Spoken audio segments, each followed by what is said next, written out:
दोस्तों, एक दिन की बात है जब आशीष अपनी गर्लफ्रेंड के साथ घूमते हुए राधेपुर गांव की तरफ चल पड़ा। उस गांव में पहुंचने के बाद सबसे पहले उसने अपनी गर्लफ्रेंड को ड्रॉप कर दिया और फिर अपनी महंगी बाइक को लेकर वापस अपने गांव की तरफ चल दिया। लेकिन उसी समय उसके फ़ोन की घंटी बजी। फ़ोन पर उसे पता चला कि उसका दोस्त ललित था। दरअसल ललित जो राधेपुर गांव के बिल्कुल करीब ही रहता था, जिस कारण ललित ने बताया कि जाते समय उसने आशीष को देख लिया था और अब उसे मिलने के लिए आना ही होगा। फिर क्या था, ललित और आशीष दोनों ही गांव के अंतिम सीमा पर मिले, जहां दोनों के बीच बाइक को लेकर कुछ वार्तालाप होने लगी और उसी दौरान बात रेस पर आ गई। ललित के पास R15 नाम की एक शानदार बाइक थी, तो वहीं आशीष जिस बाइक का इस्तेमाल करता था उसका नाम KTM था, जो टॉप बाइक लिस्ट में आती है। दोनों ने वहीं से बाइक की एक शानदार रेस स्टार्ट कर दी। कभी आशीष ललित से आगे निकल जाता तो कभी ललित आशीष की बाइक को काटता हुआ उससे आगे निकल जाता। कुछ देर तक तो ऐसा ही चलता रहा और उस वक्त शाम हो चुकी थी। सूरज ढलने के साथ ही हल्के हल्के अंधेरे की परछाई अब सड़क के ऊपर नजर आने लगी। तभी ललित ने देखा कि उसके बगल में चल रही एक ट्रक, जिसकी गति बेहद शानदार थी, वो एक तगड़ी रफ्तार के साथ सड़क पर दौड़ रही थी। बाइक के बराबर उस समय इस ट्रक को यूं भगाता देख ललित भी हैरान था। ललित ने अपनी बाइक की रफ्तार को कम किया और आशीष को अपने पास बुलाया। आशीष और ललित की बाइक एकदम करीब चल रही थी। उसी समय उसने बताया कि इस ट्रक की रफ्तार बेहद ज्यादा है। इस बात से वो दोनों ही परेशान थे कि अंततः एक सामान्य ट्रक इतनी तेज रफ्तार के साथ कैसे दौड़ सकती है। उन्हें ये तो पता चल चुका था कि इस ट्रक में कुछ तो खास है। ललित ने अपनी बाइक को और स्पीड देते हुए उस ट्रक से आगे निकाल लिया। ललित ने देखा कि उसे तो उस ट्रक की ड्राइविंग सीट पर कोई नजर ही नहीं आ रहा था। जब ये बात आशीष को पता चली तो उसे इस बात पर विश्वास ही नहीं हुआ। लेकिन उस वक्त हल्का अंधेरा हो चुका था, जिस वजह से उसके अंदर के दृश्य को साफ देख पाना बिल्कुल मुश्किल था। और इसी बीच उस ट्रक की रफ्तार और भी ज्यादा बढ़ने लगी। ट्रक इतनी ज्यादा तेज थी कि आशीष को KTM बाइक की भी उस ट्रक को काट नहीं पाई और पीछे ही छूट गई। इतने में आशीष को भी यह एहसास हुआ कि इस ट्रक के अंदर कुछ तो ऐसा है जो बहुत ही असामान्य है, क्योंकि एक नॉर्मल ट्रक इतनी तेज रफ्तार के साथ आगे नहीं बढ़ सकते। और इसी बीच उस ट्रक ने एक कच्चे रास्ते की तरफ टर्न ले लिया और उस ट्रक का पीछा करते हुए ललित और आशीष उसके पीछे ही चल दिए। उन दोनों का ये शैतानी दिमाग पता नहीं अब किस कांड को जन्म देने वाला था। उनकी बाइक उस ट्रक के पीछे पीछे भागती रही और कुछ समय के बाद ही वो एक छोटी सी फैक्ट्री के पास पहुंच गए।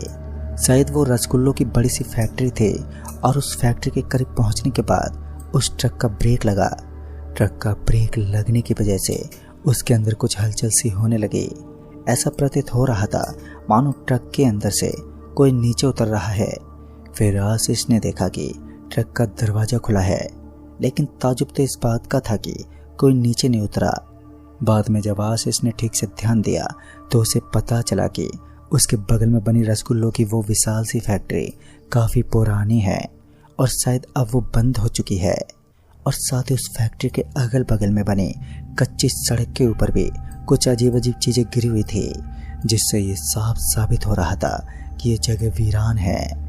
उसके बाद उन दोनों दोस्तों को किसी के कदमों की आहट सुनाई दी। आवाज तो आ रही थी, लेकिन किसी का वहां मौजूद होना अभी भी जैसे मुमकिन नहीं था। ऐसा लग रहा था मानो दूर दूर तक किसी का वजूद ही ना हो। लेकिन बावजूद इसके भी ऐसा प्रतीत हो रहा था कि उन दोनों के आसपास कोई घूम रहा है, जो काफी देर से चक्कर काट रहा है और उनके कदमों की आहट बार बार उनके कानों तक पहुंच रही थी। फिर कुछ देर तक ऐसा ही चलता रहा और फिर उसके बाद ललित ने अपनी बाइक के मिरर में देखा तो उसका पूरा शरीर ही कांप गया। ललित ने देखा कि सफेद चोगा पजामा पहने एक आदमी उस सड़क के बीचों बीच खड़ा था और ललित को अपनी तरफ आने का इशारा कर रहा था। लिहाजा ललित फटाफट पीछे मुड़ा और जब ललित पीछे घूमा तो उसने देखा कि वहां सच में एक आदमी खड़ा था, जिसके लंबे लंबे बाल थे और वो अभी भी उसे अपनी ओर आने को बोल रहा था। ललित ने ये बात अपने दोस्त आशीष को बताई और आशीष पीछे मुड़ा तो उसे तो वहां कोई भी नहीं दिखा। जब ललित ने पीछे का नजारा देखा तो रियलिटी में वहां कोई नहीं था और इस वीरान स्थान पर किसी की मौजूदगी होना तो जाहिर हो रहा था।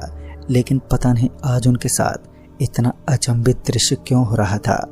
उन दोनों के दिमाग में अनेक और भी उत्तम सवाल थे जिनका उत्तर देने वाला कोई नहीं था। आशीष अपने दोस्त ललित से बोला, अभी यहाँ से निकलना चाहिए, ये जगह आवश्यक नहीं है। एक तो हम इस सुपरफास्ट ट्रक के चक्कर में काफी दूर आ गए हैं और ऊपर से यहाँ कुछ अजीब चीजें हमें सच में विचलित कर रहे हैं। ऐसा बोलते उस ट्रक की हेडलाइट ऑन और ऑफ होने लगी। ट्रक की हेडलाइट को ऑन और ऑफ होता देख उन दोनों को थोड़ा भय लगने लगा, क्योंकि अब उन्हें भी समझ नहीं आ रहा था कि बिना ड्राइवर के ट्रक कैसे चल सकती है। लगातार ये चीजें उन्हें परेशान कर रही थी। पहले भी उन्हें ऐसा ही लग रहा था कि ये ट्रक बिना किसी ड्राइवर के आगे बढ़ रही है और इसी कारण वो दोनों दोस्त यहाँ तक पहुँच गए। सब कुछ सही चल रहा था और अब आशीष और ललित अपनी बाइक स्टार्ट करके वहां से निकलने ही वाले थे कि अचानक ही उन्हें दरवाजे खुलने की आवाजें आने लगी। आवाज इतनी ज्यादा तेज थी कि उन दोनों ने उस फैक्ट्री की तरफ देखना शुरू कर दिया, लेकिन हैरानी का ये समंदर अभी भी अपनी पानी से गोते मार रहा था। वहां एक बार फिर कोई नहीं था। दूर दूर तक पसरा वो जोरदार सन्नाटा और काले बादलों की एक घनघोर परछाई जो इस अंधेरी रात में डर का एक भयानक ट्विस्ट उत्पन्न कर रही थी। उसके बाद जो घटा उसने उन दोनों की जिंदगी बदल दी। दरअसल उन्होंने देखा कि उस फैक्ट्री के दरवाजे से सफेद कपड़े पहने एक आदमी बाहर की तरफ निकलने लगा, जिसके पांव लंबे लंबे थे और जैसे जैसे वो उन दोनों की तरफ बढ़ रहा था वैसे वैसे उसके शरीर की आकृति अब बढ़ने लगी। उसने एक शैतान का रूप ले लिया और आसमान से चांद की रोशनी भी अब गायब थी और जल्दी उन्हें ये ज्ञात होने लगा कि इस वीरान जगह पर आकर उन्होंने बहुत ही बड़ी गलती कर दी है। आशीष अपनी बाइक की सिल्प मारता हुआ उसे स्टार्ट करने की कोशिश करने लगा, लेकिन उनकी बाइक ने चित पकड़ ली थी। वो स्टार्ट होने का नाम ही नहीं ले रही थी। ऐसा लग रहा था मानो उसकी बाइक के इंजन ने ठंड पकड़ ली हो, लेकिन महंगी बाइक इस तरीके से घुटने नहीं टेक सकती। उन्होंने किक मारते हुए भी उसे स्टार्ट करने की बहुत कोशिश की, लेकिन वो नाकाम रहे। अब उन्हें समझ आने लगा था कि असल में अब उसकी बाइक के अंदर नहीं बल्कि इस स्थान का प्रकोप है। आशीष और ललित दोनों ही एक ही जगह पर खड़े थे। उन्होंने अपनी अपनी बाइक को पैदल चलाते हुए साइड में लगाया और पैदल ही वहां से भागने लगे, क्योंकि उनके पीछे साक्षात उनकी मौत खड़ी थी और अपनी मौत को देखने के बाद सबकी फटी जाती है। ऐसा ही उन दोनों के साथ भी हुआ। अपने आप को बचाने के खातिर वो दोनों उस नेशनल हाईवे पर चढ़ने के लिए लंबी दौड़ लगाने लगे। जब किस्मत खराब हो तो ऊंट पर बैठे इंसान को भी कुत्ता काट लेता है। कुछ ऐसा ही हुआ। अचानक ही हवा के झोंके से एक पेड़ सड़क के बीचों बीच गिर गया, जिस वजह से आगे का रास्ता अब ब्लॉक हो गया था और रास्ता ब्लॉक होने की वजह से उनका आगे बढ़ पाना भी बहुत मुश्किल होने लगा। अब उन्हें भी एहसास हो चुका था कि उनके लिए इस तरफ भागना बिल्कुल भी सही नहीं होगा। लेकिन इसी बीच उन्हें कुछ चमकीली रोशनी नजर आई। इस रोशनी को देखकर ऐसा लग रहा था मानो यहाँ कुछ तो है, और जब उन्हें घंटी की आवाज भी सुनाई दी तो उन्हें एहसास हो गया कि यह हनुमान जी का मंदिर है। अभी तक वो दोनों दोस्त उस शैतानी शक्ति के असली रूप से रूबरू नहीं हुए। उन्होंने अभी तक उसका वो खौफनाक रूप नहीं देखा जिसके कारण वो खौफनाक माना जाता है। लेकिन एक बात भी बिल्कुल साधारण थी, जब उस शैतान ने अपना असली रूप धारण किया तब उन दोनों दोस्तों की हवा ही निकल गई।